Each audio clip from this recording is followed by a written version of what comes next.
I was able to make $1,200 on just 2 trades in opposite directions, but I think this day was full of lessons on how to use the VWAP, but also how to read the trend. So take a look at it here. This is not the trade that I took, but this is the one, if you've seen any of these videos, of a trade that I would probably want to take, right? We're not looking to chase these full moves down. If we miss that train, let it pull back to the key level of this New York VWAP, break of lower day VWAP. Let's go continue the trend, right? Lower highs and lower lows so far since the 9:30 New York Open. This would be a great sell signal. Like I said, if you've seen any of the videos or you've seen my full strategy on AceFX TV, let's take a look at this example. This is from just a short in May. Pretty much the same idea of let it make a new low, pull back to New York, not once, but twice, and you get the same thing. Breaks of that lower day view up, go continue the trend. So why did this one work out, but then this one we're looking at today reversed and came right back up?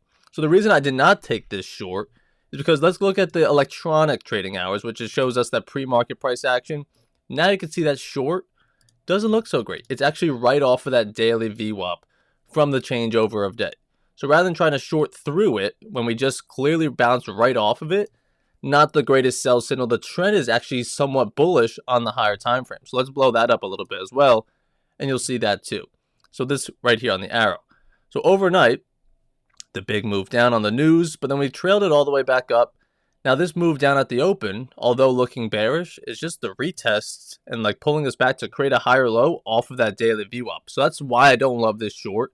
And I think it's not a great short because you're not actually in line with the trend. Yes, the structure has been moving lower the past hour, but again, the higher time frame would say this could just be a pullback where we want to bounce off of, because I love playing plays around this overnight VWAP to get back in the direction of trend.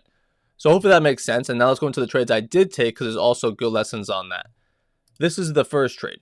So this is on the 1 minute. This is on the left side, the 15 minute again. That is actually a mid-range short from the top of range to the bottom of range, trading against that daily VWAP. So not something I love to do, but if I'm going to be fighting the New York VWAP, in this case I'm not, because I did wait for it to get below this New York. Sellers take control.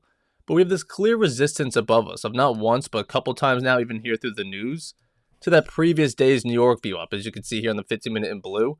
And we're also below the start of week VWAP. So sellers still are somewhat in control, and we're rejecting off of that start of week and then pinched between this daily VWAP, right? So it's not the most trending play at all, but it is a viable short because there's resistance above us. Buyers aren't able to hold above this New York and crack us higher because of that VWAP above us. So the first sign of sellers stepping in, let me go trade back down to that daily VWAP. And this is on NQ, and ES was already below its daily VWAP and New York VWAP. So that's why I was comfortable with this short, but just trading it level to level. Again, it's not the most trending play, but when you can find a good price with a clear invalidation level, right? If we do break outside this open range high, the 15 minute would tell me, yeah, we probably are going higher. So it's worth a try to find out if this is going to win or not. And if not, I can always flip my bias. So that's the winning short. Then we'd size down because we're already up on the day.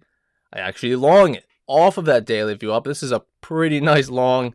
It's not the most solid play, as it definitely is fighting that momentum. Like we were saying, it is sellers in control, lower highs and lower lows. But the fact that we're at that daily VWAP on a day on the 15 minute that looks pretty bullish here. Let me see if I can scalp some of this up, even if it only goes up to the New York VWAP and doesn't become a strong bullish day. I do think we could find some bounce off of here. And again, I'm trading it level to level. I get out at the opening range low before the New York VWAP, and I'm out because it definitely could form a lower high and come back down. Although we just looked at the charts and it did not form that lower high. It actually did form the lower high. It just did not form that lower low. It came right back up. So pretty interesting day in terms of the ideas played out. But you can see this strong rally in the afternoon. Let's bring up this 15 minute a little bit more. It rejects off those same VWAPs again. The start of week VWAP this time, back below the previous day's New York VWAP, and then finishes the day back down. But this is on a Friday. I actually didn't see any of this price action because I'm not looking at the charts at 3 o'clock on a Friday when I go 2-0 early on in the morning. I'm not looking at the charts. But just overall, not getting induced into this short because it's not actually bearish trend. Now let's go over the open real quick and put on, let's go to the regular trading hours, right? A bullish open for sure, and buyers are defending this New York VWAP nicely.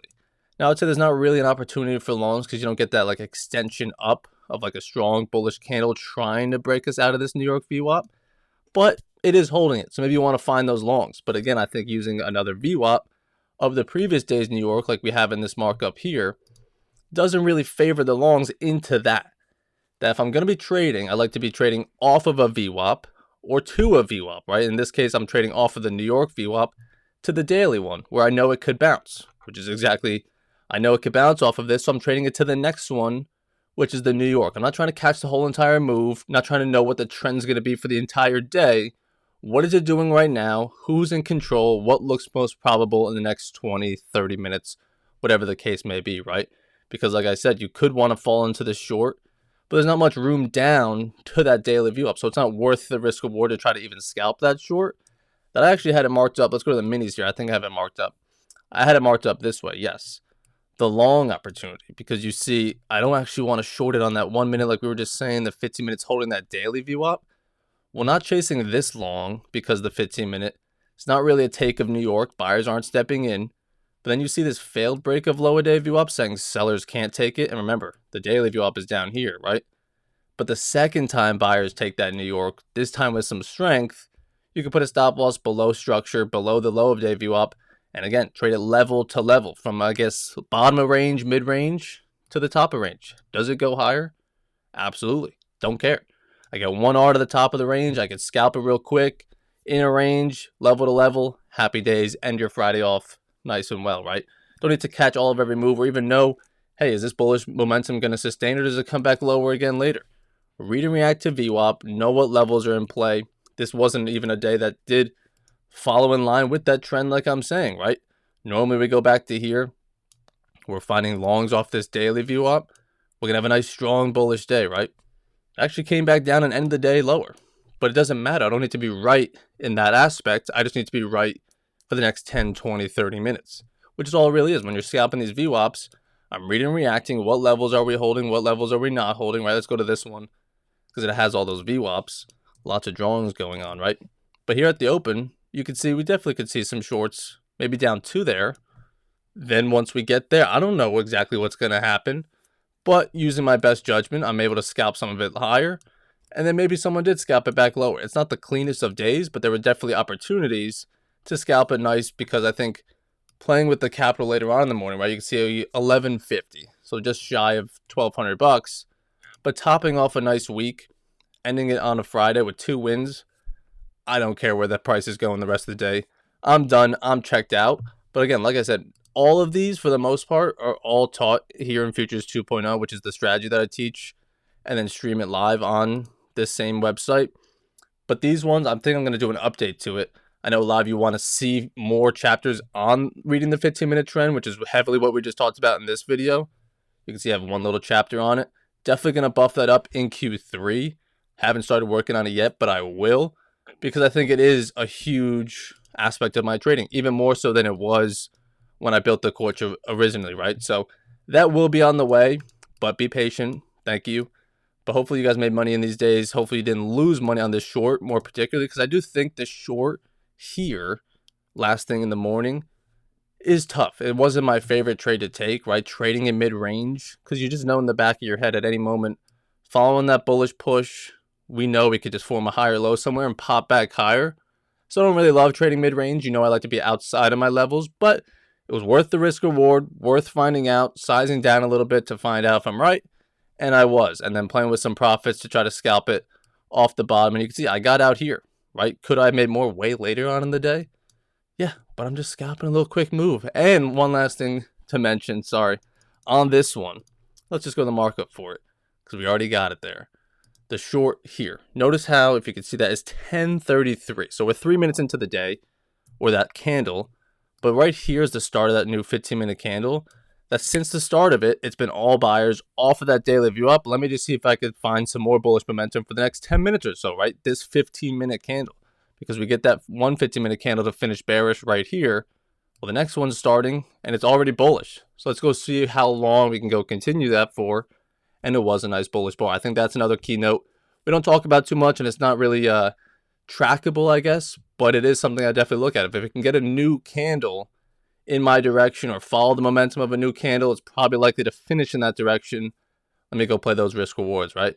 So like I said, feel free to reach out if you need me. Any questions on this strategy, how I read the 15-minute. I have plenty of videos on it on my channel here. And again, all these trades were on my top 1 account. So if you need an account with them, they're always running the best deal with code Evan. Right now, they're running, you could copy 7 accounts of their new Sim Pros. So definitely going to look into that because 7 is a lot of accounts. But even if you don't want to do those, code Evan's going to always get you the best for their straight to fundeds and instant funded challenges, whatever you want to do, right? So hopefully you've made money. See you guys on the charts tomorrow morning.